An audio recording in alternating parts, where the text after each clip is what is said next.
Hello. हाँ hello. फोनवा काहे ना उठा रही हल? अरे नींद में हलिए, बोलना की बात हो। एक बात बोलियो, भर लॉकडाउन में हम तोरा बहुत मिस कैलियो। मिस यू बाबू।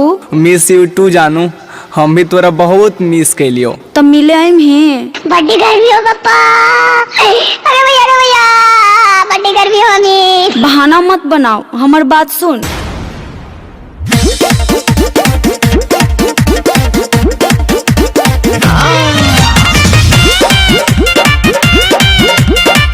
Music by Chandan Singh.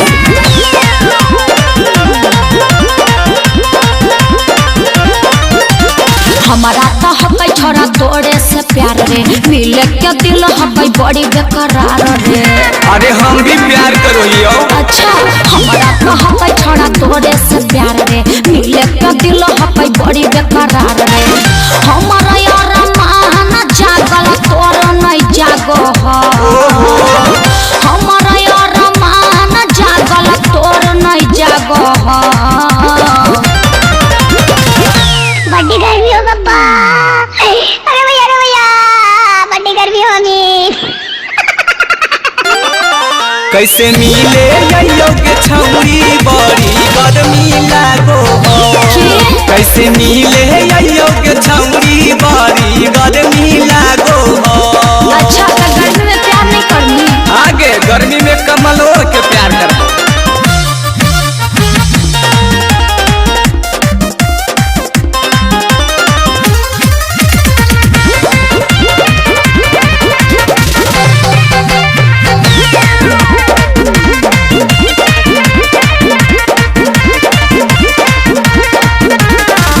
पहले तो हल ही छोड़ा बड़ी रे दीवाना, अब काहे करो हखी मिले में बहाना। गे छौरी शक मत कर। चल छोटा। नई करे काम कूलर, नई करे एसी। कैसे हम बताइयो छौरी गरमी है बेसी। काहे तोरा मनवा हमसे दूर भागो हो। काहे तोरा मनवा हमसे दूर भागो हो।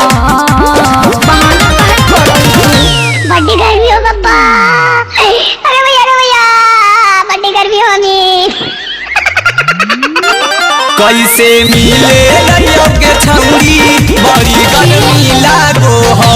कैसे मिले योग्य छौरी बड़ी गर्मी लागो हो।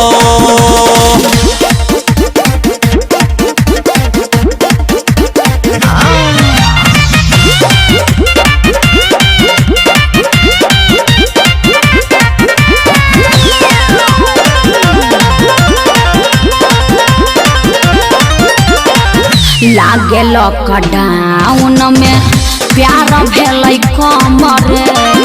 कैसे तू हलही छोड़ा हमरे लाबे दमरे। अगे ऐसन बात नहीं है। तू बहुत बदल गई ने। बात नहीं मानो हकी होते मुश्किल लगे। चुप रह। धूप हकै जादे छौरी ज्यादा जैतो दी लगे। बेटी अमित बतिया गोली दागो हो। बेटी अमित बतिया गोली दागो हो। बड़ी गर्मी हो पापा। अरे भैया बड़ी गर्मी होगी। कैसे मिले योग्य छौरी बड़ी गर्मी लागो हो। कैसे मिले योग्य छौरी बड़ी गर्मी लागो हो। आओ न मिले, बाबूजी वाला एसी दे देबो। तो बिलवा का तोर बाबूजी भरतो।